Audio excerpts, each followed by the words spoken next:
FSN Radio. It's all about what's next. Go to financialsurvivalnetwork.com and sign up for your free weekly newsletter. You'll also get 3 free reports. The Financial Survival Network. It's all about what's next.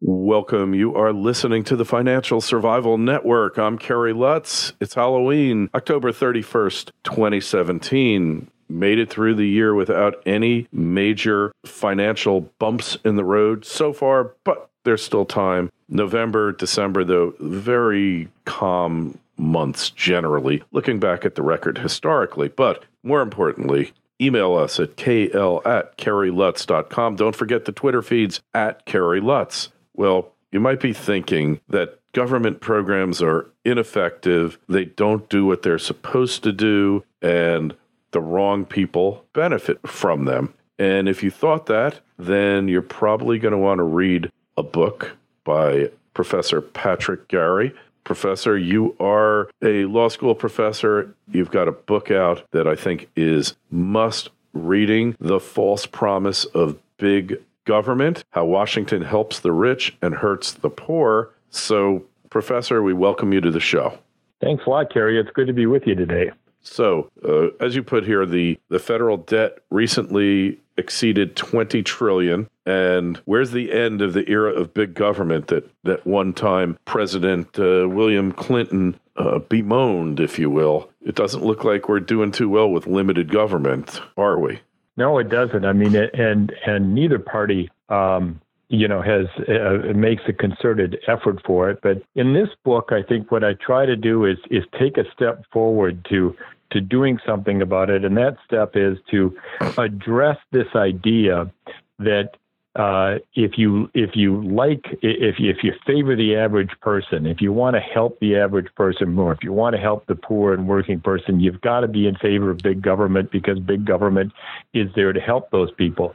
My book tries to take on what I call that myth, and by saying that if you oppose big government or if you favor limited government, you're not being calloused towards the poor or the little guy. You're, in fact, in many ways trying to help out that person. Mm-hmm. So government embraced altruism, forced contributions to improving the lot of those who are less well off. Generally, throughout history, it's never worked. The U.S. is no exception, is it? That's true. It has rarely worked throughout history. Now, that's not to say that government isn't valuable and doesn't do good things. It does do good things. But the framers were right when they conceived the notion of limited government. I mean, corporations find that same thing, right? So oftentimes corporations grow and they get involved in all kinds of things. And then what do we see happen? At some point, they begin to say, no, we can't do all those different things. We need to focus. The same thing is with government, is that it's gone beyond a kind of natural limitation that the framers foresaw and created, and in doing that, it really works against the purposes that it claims it tries to fulfill. It works against all those good intentions that people say, oh, we'll have a government program, it'll fix this. It doesn't fix that, and oftentimes it boomerangs against those it's intended to help. But what about when you look at other countries and people say, well, it works there, like gun control works in Australia or socialized medicine works in Canada. Are they being honest? Does it work, or is it just more wishful thinking? I think it's really a combination of wishful thinking and simplistic statements. Every country is different. Every country is different in terms of society, culture, geography, politics, and how things work there can be very complicated. So to say that, a government program works in a certain area, works in a certain country, so it's going to automatically work here. For one thing, we never get the full story on that. And secondly, places are different where certain programs might work. But in general, if you look at countries with growing government sectors, those are not countries that are experiencing economic growth or are experiencing social mobility or are experiencing any of the things that we want to have happen here in this country. And that's a really good point. It's always simplified, oversimplified, and never really an in-depth analysis of why it might be working. Because if you look in England, socialized medicine, complete disaster. Now, Professor, they're going to restrict medical care, life-saving surgeries from people who smoke and people who are obese. I mean, this is big brotherism at its worst, isn't it? Well, that's the problem with in many aspects of Obamacare in terms of the government panels that are set up to make medical decisions. There's a lot of people who support Obamacare that don't really realize all of the different agency controls within that and how those controls are going to work out. We're seeing a lot of problems with Obamacare, a lot of problems already, but we haven't even begun to see all of the different ways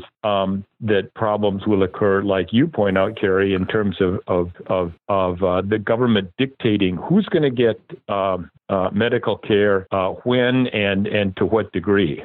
Yeah, because some rationing has to take place. Not everybody can have everything they want. When some of these new treatments, like the treatment for hepatitis C, which is a breakthrough treatment, it's costing over $100,000 a year. Now there's alternatives that have come up. But for the first year it was out, or 2 years, there were no alternatives, and the government is supposed to pay for all that. You wonder, Professor, if there was a true free market economy in the medical sector, how much would that stuff really sell for? Yeah, well, of course, there is not a true free market economy within healthcare, and this really reaches back to the World War II era, where there began that kind of government involvement in healthcare. And again, I'm not saying that government should have no involvement in healthcare, but for people now, particularly in the lead up to Obamacare, saying that, hey, free market doesn't work in the healthcare sector, the answer is we haven't had true free market economics in the healthcare sector for quite some time, dating back all the way to World War II era. And then, of course, with the passage of Medicaid and Medicare and the government, very, influential role in that, the government's always having a very strong influence and control in this area. Oh, yeah, for sure. Hey, well, I remember when free market medicine truly ended. I think I was about 7 years old, and that was the last time the doctor made a house call to my house. I think it's been dead ever since then, Professor. That's a good point. Yeah, that's a good point. Hey, well, John Grisham's latest book gets into the tyranny of student loans, but he pretty much blames a lot of it on private colleges. And there's like 6 or 8 private law schools out there, and they're taking substandard students and they're charging them outrageous tuition, and they graduate from these schools with $200,000 worth of debt, and they can't find a job. So while he is anti-capitalist, Grisham, he does have a valid point about what's happened with higher ed, particularly the graduate schools, that students graduate from law school and other places and have no job prospects whatsoever. Isn't this an area that's ripe for a dose of free market economics? Yeah, and I agree. And I also agree to some degree with Grisham. Of course, I have a lot of blame with a lot of these like for-profit law schools, for instance, admitting people, charging them a tremendous amount, and then leaving them without really any prospects. But you have to go deeper than that.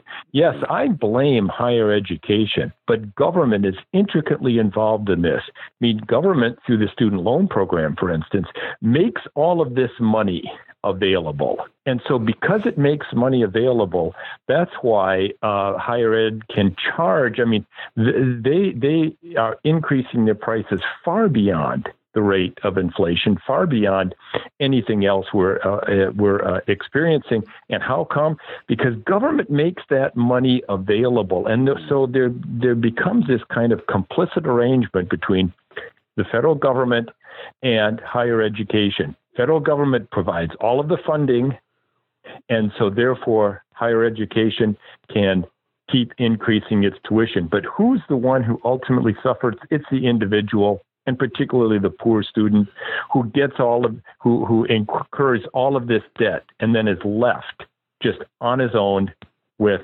tons of debt and no real strong job prospects. Yeah, less than half these people going to these law schools, these private law schools, are passing the bar exam. Pretty pathetic. And, with the government just tossing money, when I went to law school, which was 30-something years ago, my total tuition for 3 years, of which there probably shouldn't even be 3 years of law school, let's face it, maybe a year and a half.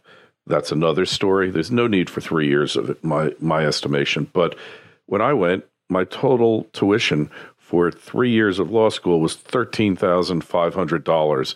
And I will tell you, frankly, Professor, I made that back in less than 6 months of practice. So I don't think it's possible to do that now unless you get the mother of all personal injury cases in a quick settlement. I think you're going to be paying those loans off for a long, long time.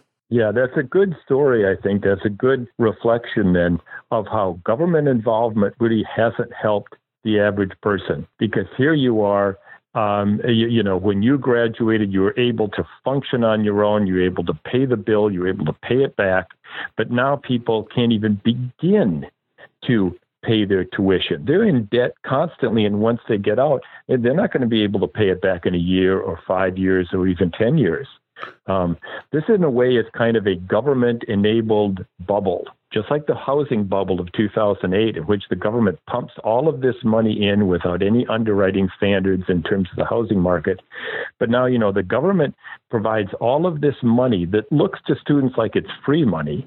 The government doesn't impose any controls on it in terms of whether it's going to fund majors at different schools that are going to be able to entitle you to a job. No. It just gives all this money out, but then the minute you graduate or leave school, you are on the hook for all of that money. Yeah, it's really criminal because when elderly people want to go take out a reverse mortgage on their home, they're forced to endure a 3-hour course on reverse mortgages so they understand exactly what it is that they're doing. And yet a student who takes out potentially several $100,000 worth of debt, Professor, has no counseling whatsoever. At the end, when they're getting ready to graduate, they're provided with a repayment plan.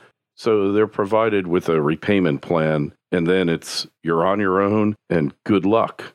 Yeah, that's right. And I don't know of one single study that has shown that the federal government's student loan program has helped poor and underprivileged students.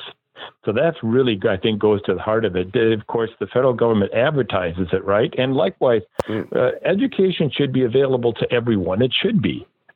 We shouldn't just have education for the wealthy students.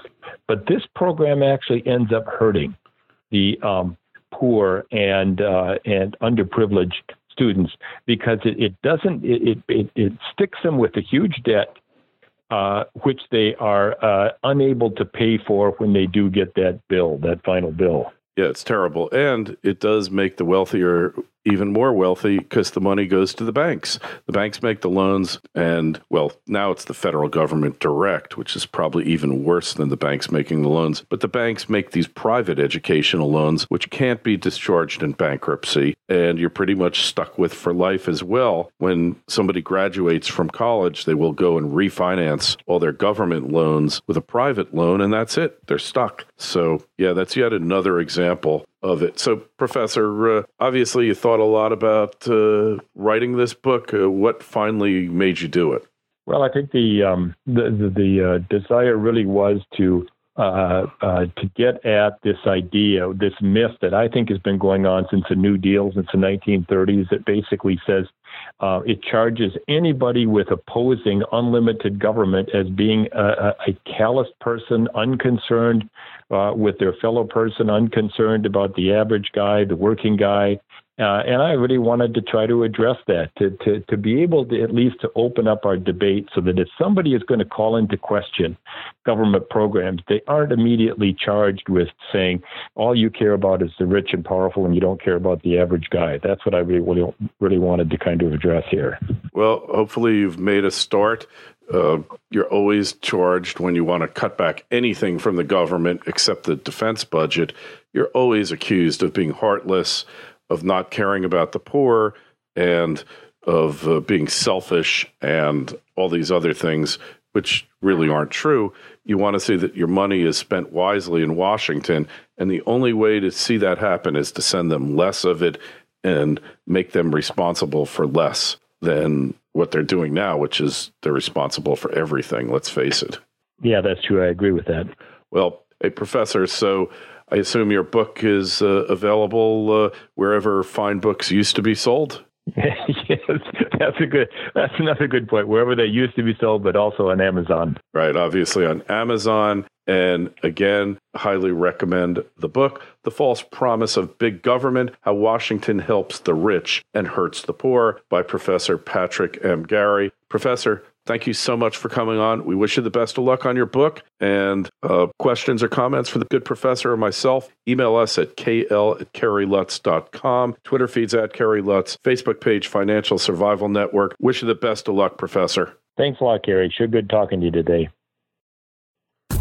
FSN Radio. It's all about what's next. Go to financialsurvivalnetwork.com and sign up for your free weekly newsletter. You'll also get 3 free reports. The Financial Survival Network.